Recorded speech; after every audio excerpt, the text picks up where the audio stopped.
Morning, Ms. Davis-Black. How are you? I am great. How are you? Okay. Well, we'd just like to thank you again for expressing interest to serve on the Board of Education. Today's interviews are being recorded, and they will be posted after all candidates have completed their interview. And all the candidates were emailed the questions yesterday at 5 p.m., and each candidate confirmed receipt. So each board member will ask a question, and you'll have 40 minutes to answer all 7 questions and provide a closing statement. The questions will begin with Ms. Thomas on the end, and we'll work our way across the dais, concluding with Ms. Butler-Washington.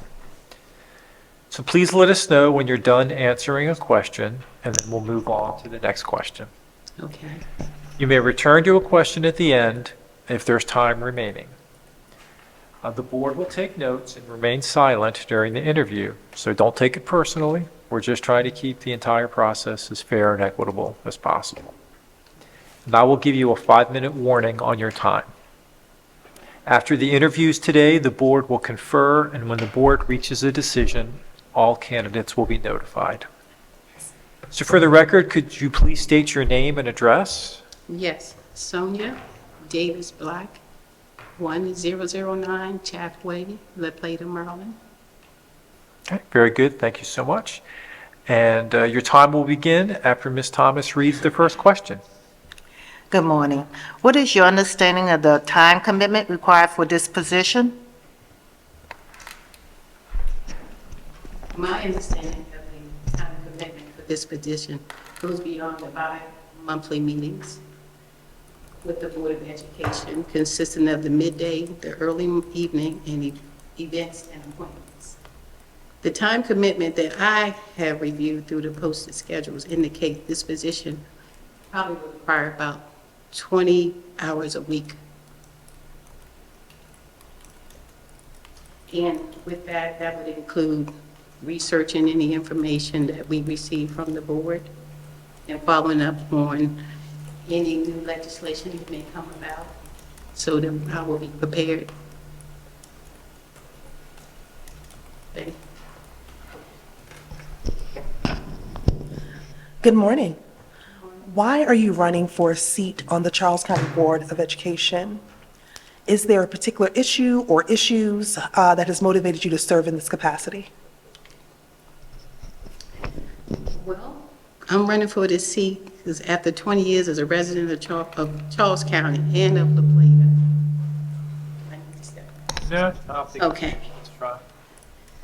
I'm truly satisfied with the decision that our family made to come to Charles County for our daughter's education back in 2003. And since then, we've had very good experiences, and at this time, the nest that is free, I have this opportunity now to do what I did for my daughter and her friends and nieces and nephews, to take it to another level, to be as a member of the board. And I've always been an advocate for education, and I have volunteered for, I didn't know it until I actually started doing this resume that for the past 30 years, I've been tutoring students from elementary to high school on subjects from math, science, reading, and history, making it enjoyable for them and to give them a better understanding, because at some point, kids don't learn at this level. They learn little bits and pieces, and when you pull it all together, you see that aha moment that just makes you smile on the inside. Now, is there a particular issue or issue that has motivated me to serve? Everyone has their purpose or desire, and I have been working with children in my early college years to the present. During my time at Bowie State University as a social work major, I interned with the DC Receiving Home for Children. I was exposed to youth with difficult and challenging life experience. This internship made me realize that advocacy for children is needed and ongoing. I have since been involved with youth and early adults to assist with tutoring and just life skills.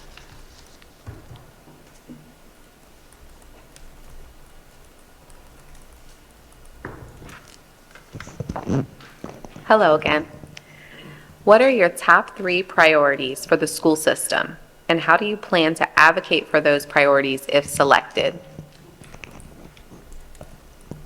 Well, I actually looked on the website to see what these priorities might be, and these are probably just, may not be the priorities, but one was ensuring responsible stewardship of taxpayer dollars by implementing effective practices to best utilize local, state, and federal funding.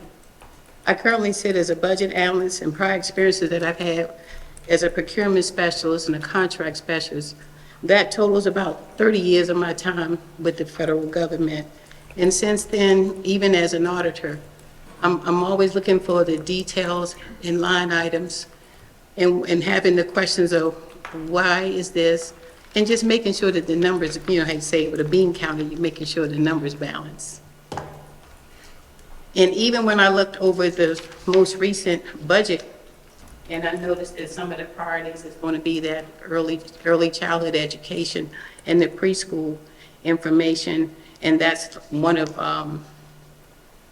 the items that I say, okay, they're going to put money in the budget to make this happen. And we just hopefully it'll happen for Charles County, if we can get the number of teachers that they're looking for to fill those positions. The other one was increase student achievement by offering a continuum of learning opportunities utilizing the integration of best practices in technology and instruction expanding virtual learning. And I am an advocate for technology. As a computer specialist, I'm always teaching children, hey, you want to learn code? You know, make it easy, or make it just a simple math problem that may have 3 steps in it. Real simple, because I tell them, just think everything has a process. And if given this opportunity, I would like to be involved with the evaluation, if that's something that the board does, evaluation and testing of technology, instruction, and, you know, things that are used to help the students to learn. And then the last one here was provide a safe, orderly, and caring environment for students and staff and improve their engagement by supporting mental wellness. We all live in this world of mental wellness, and it's very important that children have an outlet and a person they can turn to, whether it be the mental health specialist, the counselor, but just for the students to know that these opportunities are to them and not think they have to hold things within is going to help them down the road to be a better student, a better child, a better adult, because they know that they don't have to hold this in and then react in a negative way.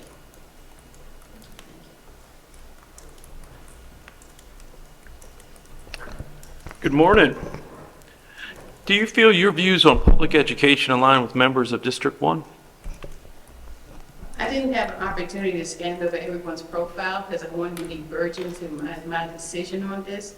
But I do believe that public education for all, and I know that as a board member, if selected, we will all make sure that we're going towards the evening out the curriculum, the education, the processes of education, so that we will have a great public education system here in Charles County. That was one of the other reasons why we came here 20 years ago, because we heard so much about this county having a great education system and opportunities.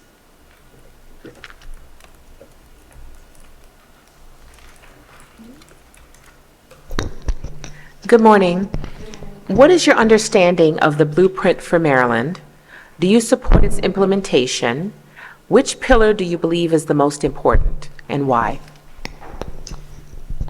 I understand that the blueprint is, as the Maryland State Strategic Plan good guidebook, the blueprint of Maryland's future was passed by the Maryland legislation in 2021. And that was based on this information to transform the public education in the state into a world-class education system.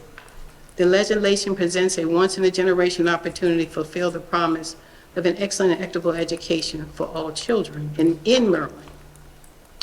And I say early childhood education because early childhood education supports the growth of a child from motor skills, speech, socialization, and just learning the environment, and this, it starts with the child for us to have an environment for them to grow up into the future. Early childhood has been the seed to, when it comes to children progressing in their education, beginning with childhood learning social skills and working with other children, and the discipline of being in an environment to focus on the very basic skills of word recognition, color, number, and even, like I say, having knowledge of the environment. Like nature, at this age, children are very eager to learn and absorb so much. Thank you.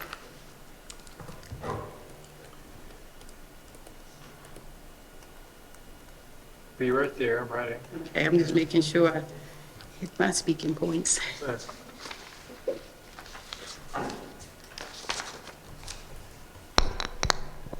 Your next question.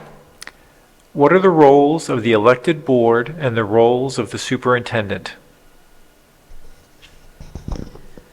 From my understanding, the role of the elected board is to review educational and fiscal policy, provide overall direction, and govern the Charles County Public Schools.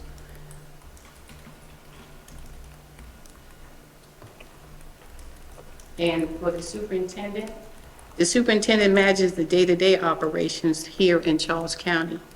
And that is a big task because of all of the students, the schools, policies, state directions, and all. It is great to have a board to help with that selection process.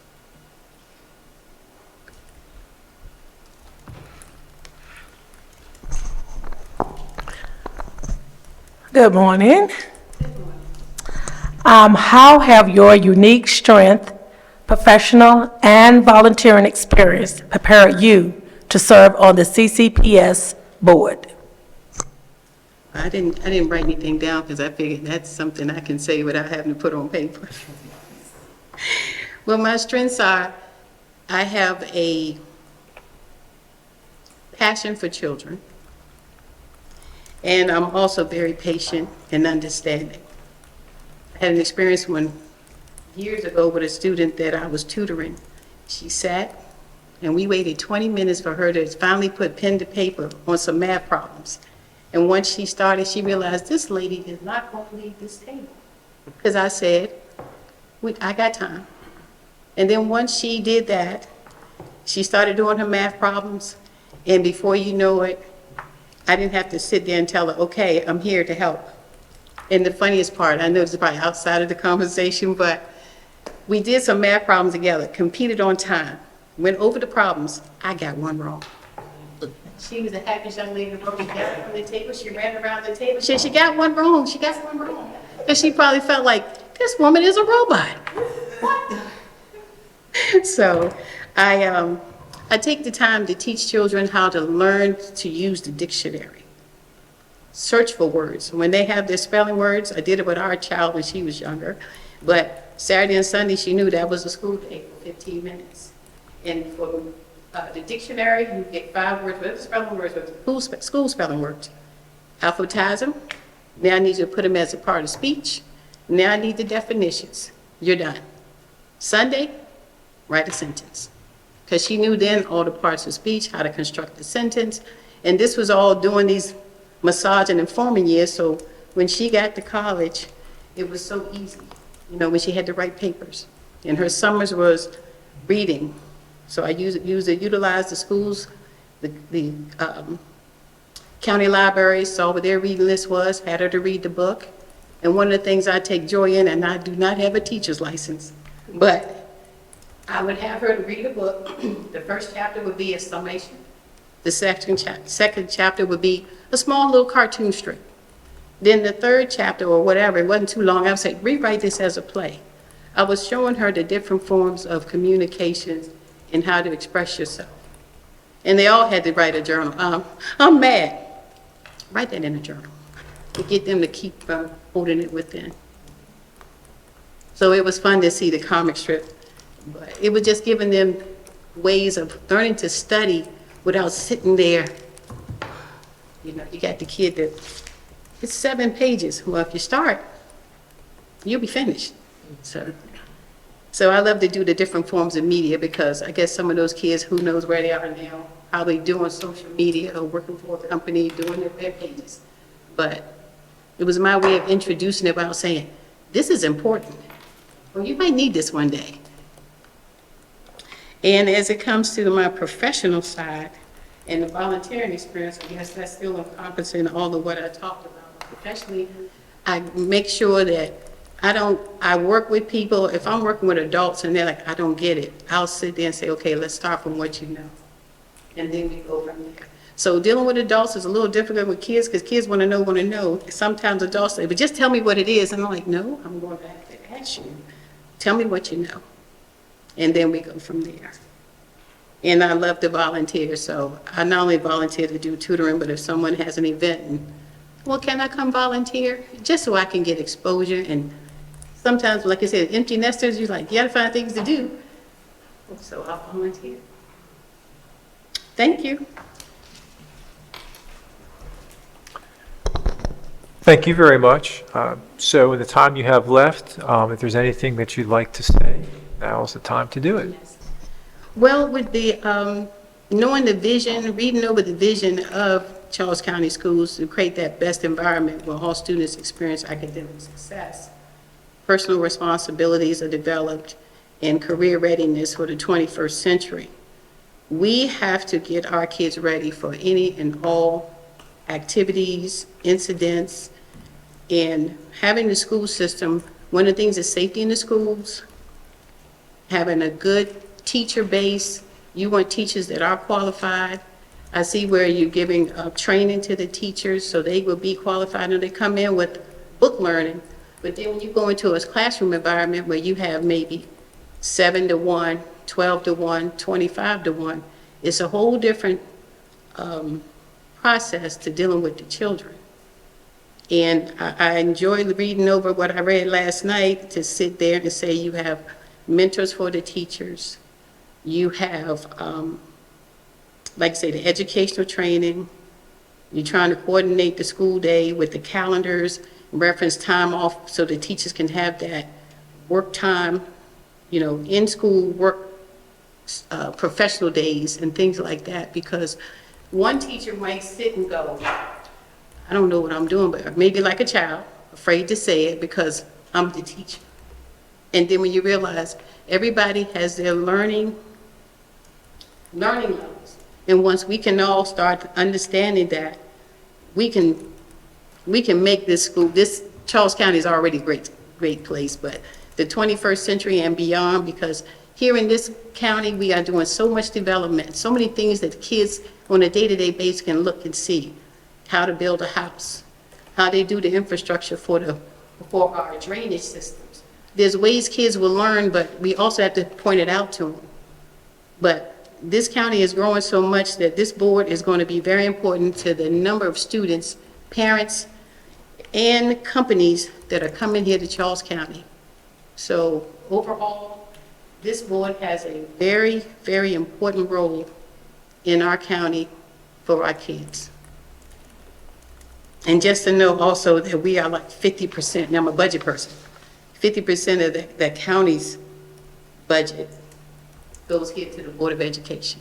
So we have the numbers and the resources, and everyone should take the time to look at that because everything has a funding requirement, no matter what it is.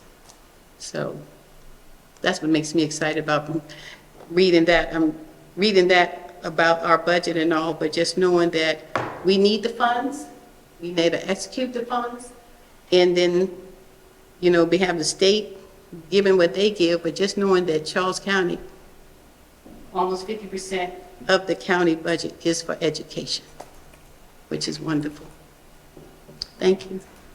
All right. Thank you very much for coming in. Enjoy the rest of your day. All right. Thank you. Thank